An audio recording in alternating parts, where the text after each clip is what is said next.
What's the importance of storytelling? Anyone want to take a guess? Pass knowledge on. To pass knowledge on. Oh, beautiful. Pass knowledge on. Why would storytelling help with passing knowledge on? Relatability. Okay, what else? It makes it stick better. Yeah. Just data. Yeah, just data alone. Yeah, great one. Yeah, in the back here. Build empathy. Yeah, exactly.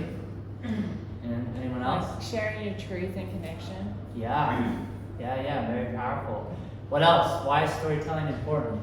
It's much more memorable than other ways of conveying information. It's rememberable. Yeah. Awesome. So, if you can get this concept, this is pretty much after the speaking basics, which we teach, the 4 basics to the energetics of public speaking. There's actually 5 basics. We're not going to go over that today. But if you can get this one concept, this will change it all. Okay? And this concept takes 5 minutes to learn, a lifetime to master. Say that again. This one concept. If you can get this one concept, this can change the way that you tell your information, that you share with your audience, that you sell your product, sell your service. This one concept can change it all, and if you can get this one concept, it will have massive benefits to everything else you do. And by the way, I'm still working on this concept. 5 minutes to learn, a lifetime to master.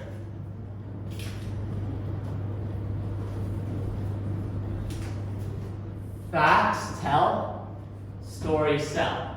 Repeat after me. Facts tell, stories sell. One more time. Facts tell, stories sell. One more time. Facts tell, stories sell. Okay, there's the concept. There you go. You got it in like 30, probably 10 seconds.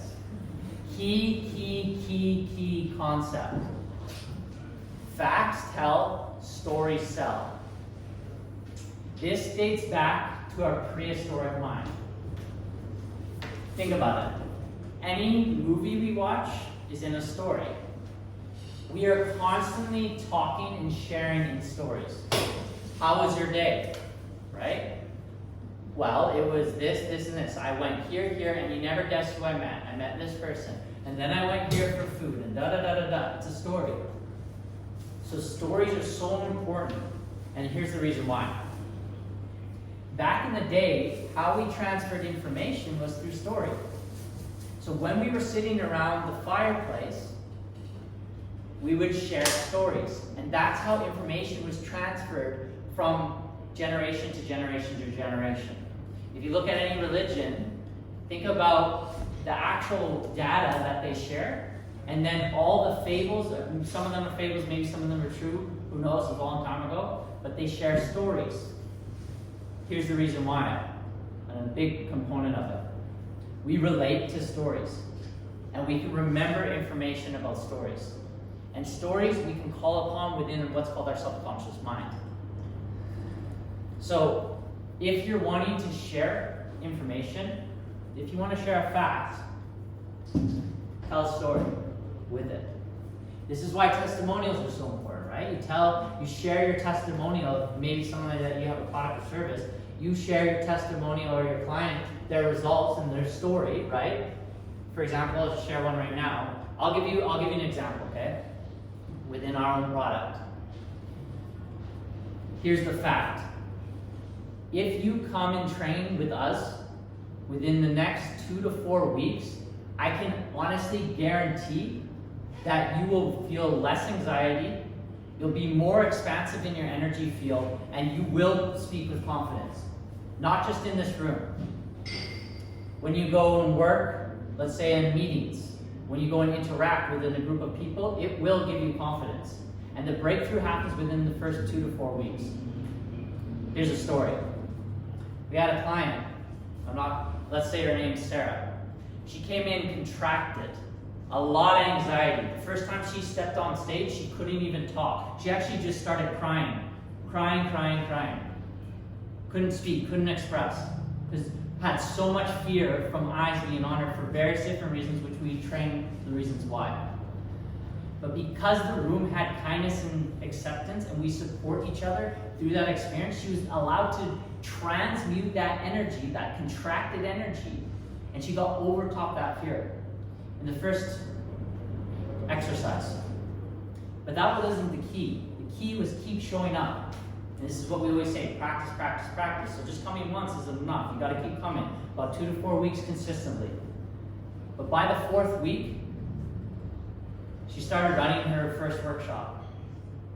She never thought that that was something that was on her radar, but by coming here, in this audience, she realized the stage isn't scary. She realized the audience isn't scary, there's nothing to fear. In fact, it's liberating to where now she's going up and up and up with that experience. So now you can relate to the fact, right? So you talk about the benefits of the fact and you back that with story. That's one example, but this is why this is very important. Facts tell, stories sell. So you want to get good at storytelling.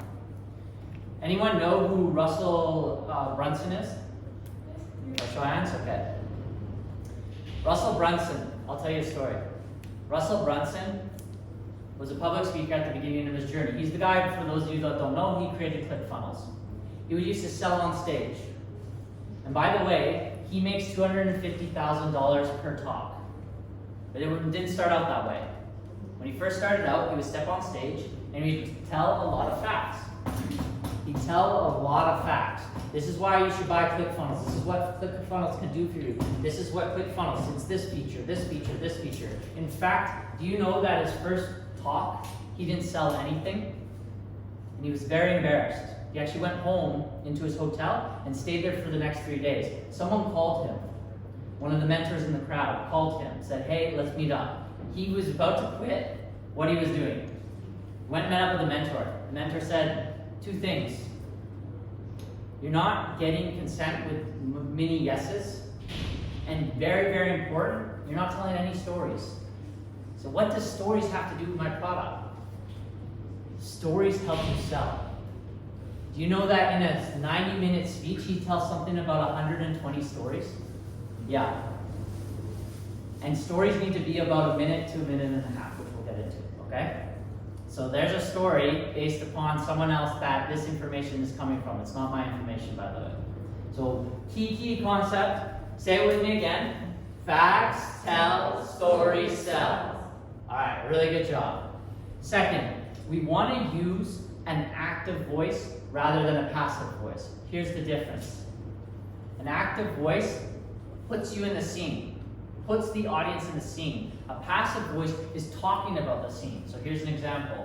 I went to the grocery store yesterday, and I decided to buy apples, and then I also bought orange juice, and I also shopped around and I met a woman named Lucy. Okay? That's a passive voice. Here's the active voice. It's April 2020. I'm in Pepitos.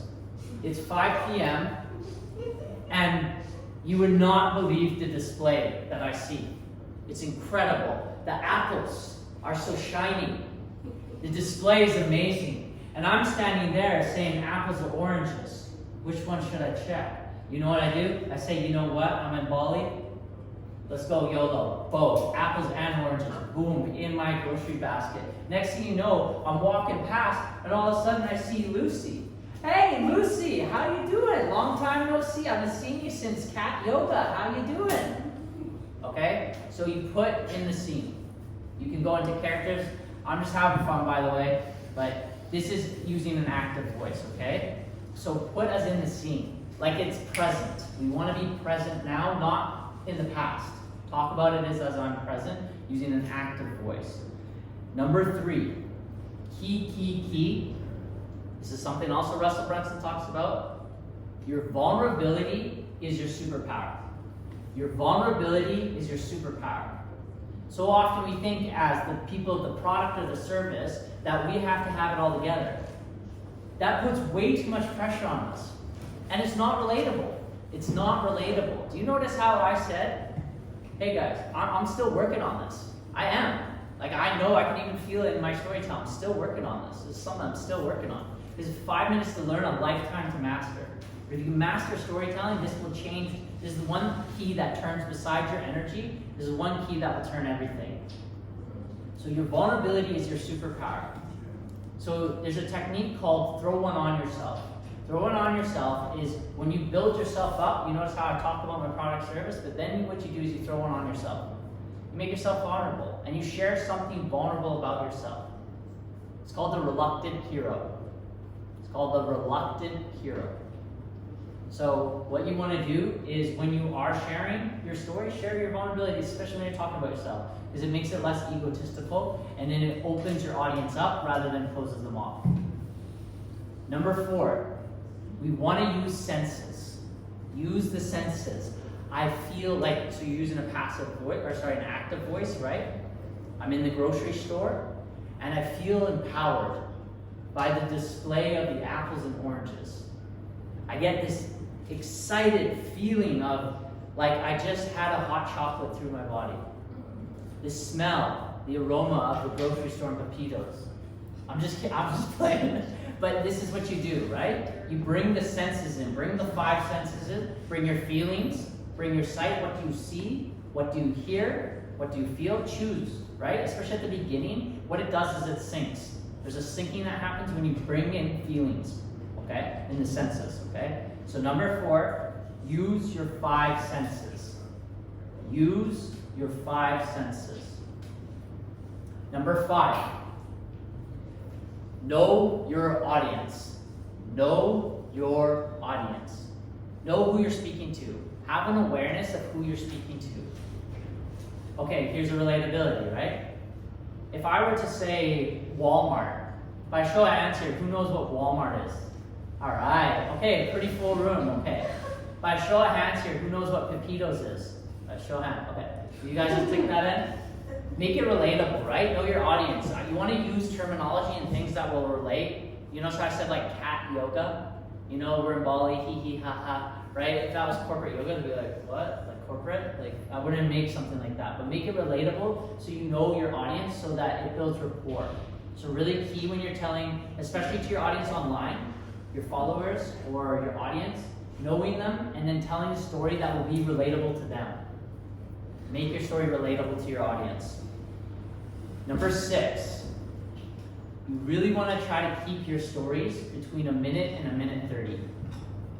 So you can remember them quickly. And this is the key.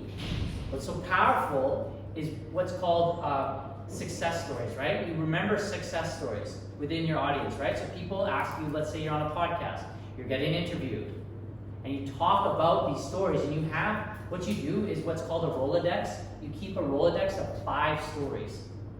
5 stories, so when you get interviewed, you have these 5 stories on call. Because we all know what it's like to memorize a speech, right? But our brain can instantly remember stories. So all you need to do, this is actually trained from one of my other mentors, is what he'll do is he'll have 5 stories, and it'll be like volleyball story. And instantly you can tell it. I can pull it out right now. I can workshop with someone and you'd be blown away, by the way. You'd be blown away if I were to spend 15 minutes with one person here and get them to do a speech. You guys would all go out the room, we'd workshop for 15 minutes, and you'd be blown away by what someone could do with a speech. Because all they have on this paper would be like volleyball story, Bali story, Vegas story. And you just use what's called bridge transitions through your story, and then you're good. So keep your stories between a minute and a minute 30. And finally, this is very important, make sure you have fun. Storytelling is fun, so try to have fun. Even if the audience doesn't laugh at cat yoga, it's all good. You're also here to have fun for yourself as well, okay? So also have fun. So I'll just repeat everything from the beginning. Number 1, facts tell, stories sell. Number 2, use an active voice rather than a passive voice. Number 3, your vulnerability is your superpower. Number 4, use the 5 senses. Number 5, know your audience. Number 6, keep your story between a minute and a minute 30. And finally, have fun, okay? So have fun.